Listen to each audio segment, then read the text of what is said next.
Toi, vas-tu marcher? Ah ouais, ça marche. Bon.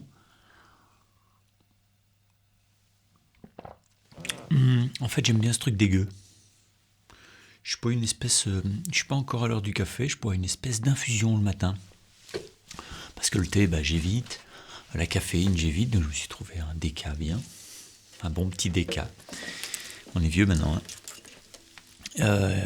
Et puis le matin, donc je bois plus de café ou de thé. Tu vois, il y a tout ce genre de molécules pour le cœur, machin, qui font speeder. Donc je bois une espèce d'infusion. Donc c'est une espèce d'herbe qu'on fait tremper dans l'eau, quoi, hein. Ça sent le sapin quand même, hein. Mais je m'y suis habitué. Maintenant, j'aime bien ce petit goût-là. Tu m'aurais fait boire ça il y a 5 ans, je t'aurais dit, boah, c'est pas rock'n'roll, hein. Mais peut-être que c'est ça le confort, en fait. J'aime pas le confort, j'aime pas l'idée du luxe. Le luxe, je trouve ça horrible. En fait, ça nous empêche d'être profond. Tu vois, tous ces mecs qui font des albums merveilleux quand ils sont dans la dèche, après ils deviennent milliardaires. Et puis, certains. Et puis ils n'ont plus rien à dire. Parce qu'ils vivent plus, en fait, ils sont plus dans le monde. C'est dangereux, ça, pour un artiste. Faut éviter le luxe, faut fuir le luxe. Moi, j'ai l'impression que le confort, c'est un peu, tu vois, un mec est milliardaire, il peut plus vivre sans sa Bentley, tu vois. Mais moi, j'ai vécu très bien avec ma Visa Citroën. C'était la plus chouette des voitures. Et après, j'ai monté en gamme, j'ai acheté une AX. Waouh. La X, c'était wow. Mais c'est ça le confort, c'est de s'habituer à des petites choses qui nous conviennent bien. Ça n'a aucun rapport avec le luxe, en fait. Le luxe, c'est pas un confort. C'est un goût de... Ça, on peut avoir le goût des belles choses, mais il y a des belles choses qui coûtent que dalle. C'est ça que je me dis, tu vois.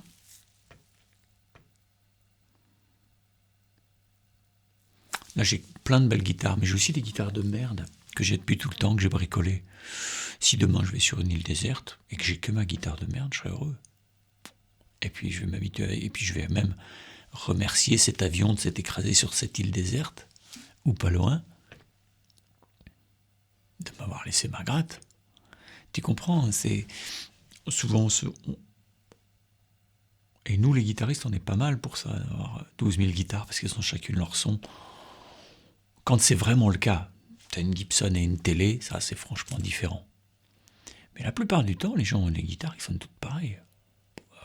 Franchement, c'est ça. Et là, on est dans le luxe. Donc peut-être que on pourrait travailler là-dessus, tu vois. Moi, ça fait quelques années que j'essaie de me délester. Dès que je vois que je me sers pas d'un truc pendant plusieurs mois, paf, je le donne. Ça dégage.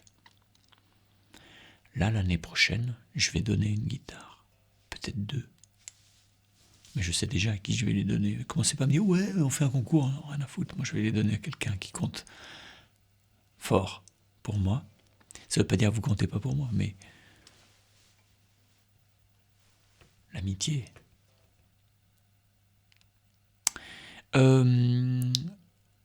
Merci d'avoir testé le lecteur la semaine dernière. Je vous ai mis un nouveau lecteur, et il va être adopté parce que ça passe partout. Il n'y a qu'un mec qui m'a dit « Ouais, j'ai un vieux système OS, je sais pas quoi. » Mais de toute façon, il lisait pas déjà les vidéos de la formation d'avant. Donc, le truc, il a 60 ans, quoi. Pas le mec, le système. Et donc, ça veut dire qu'il est bien pris partout, par Ubuntu, par machin, pour tout. Voilà. Donc c'est top. Il est mieux ce lecteur parce qu'en plus tu peux faire revenir en arrière de 10 secondes, aller en avant de 10 secondes, mais surtout il y a un loop. Tu peux faire un effet loop pour voir plus gros les doigts par exemple, sur une partie de l'écran. Ça c'est quand même vachement bien. Et puis moi ça va me faire des économies de malade. Donc voilà, dans l'été je vais changer tout ça tranquillement, vous verrez même pas la différence, sauf que vous verrez que c'est pas le même lecteur. Même pour vous ça changera rien. Et là, on n'est pas dans le luxe, on est dans quelque chose de plus pratique, moins cher. Donc on va vers plus de... Comment on peut dire ? En plus, mes vidéos vont être hébergées non plus chez Vimeo, car c'est une boîte à Merloc qui fait qui te rentre bien dedans au niveau des sous et aussi au niveau du marketing. Et tout. On te dit bande passante illimitée, puis en fait c'est pas du tout illimité, mais alors pas du tout. Au bout d'un moment ils viennent, tac tac tac, ils disent ah ouais mais non mais vous avez tant, c'est pas non ça va pas. Et bim, et là ça fait fois 2000 au niveau de la facture. Là c'est une boîte qui a un côté qui recycle l'énergie, qui fait ça bien. Et donc c'est un petit geste. La bande passante c'est pas bon pour l'écologie, donc autant être avec des boîtes qui font ça bien. Bon, ben voilà. J'ai mon nouveau micro que j'adore. Je vous en parlerai bientôt, mais j'adore. Voilà, j'adore.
Mais tu ne peux pas dire ça, Steven.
C'est con, hein. Ah, c'est con. Ah, qu'est-ce qu'on est con. Ah, j'adore. Ah, qu'est-ce que j'ai là. Ah, carrément, d'accord. Mais il y a des boutons. En fait, j'ai pas allumé ce truc toujours. Enfin, tous les boutons, je m'en sers pas tout le temps. Des fois, j'ai bricolé des sons. Je me rappelle plus. J'appuie sur... Et donc, j'appuie sur un bouton et je me dis, ouh, waouh. Yeah. J'adore ce micro parce que quand tu l'envoies en son clair, je vous montrerai bientôt. Hein. Mais il a une texture. D'habitude, les sons aigus, je les trouve trop niaques, trop museau de cigogne. Hyper pointu comme ça, un peu acide, un peu aigrelet, comme mon ancien que je n'aimais pas en fait. Et puis surtout, il faut arriver à faire le poids, et notamment en position intermédiaire avec le RL Nexide, qui est mon micro manche, que je trouve, toute ma vie j'ai attendu ce micro. Et donc là, c'était pas gagné. Et Christophe Godin de Asylum Pickups, on a causé un peu, et il me dit, ouais, d'accord. Donc on va partir là-dessus. Alors il y a un secret de fabrication, un truc complètement inouï que je peux pas dire. Même les Japonais sont pas au courant. Espionnage industriel, tout ça. Mais habituellement sur un aigu, on serait parti sur un certain type d'aimant. Et puis là, non, on a voulu faire dans le vintage. Et ça va très très bien avec la façon dont moi je m'en sers. Je vous expliquerai tout ça si ça vous intéresse. Bon, peut-être la semaine prochaine. Bye bye. Attention au luxe. Hein. Bye bye, ciao.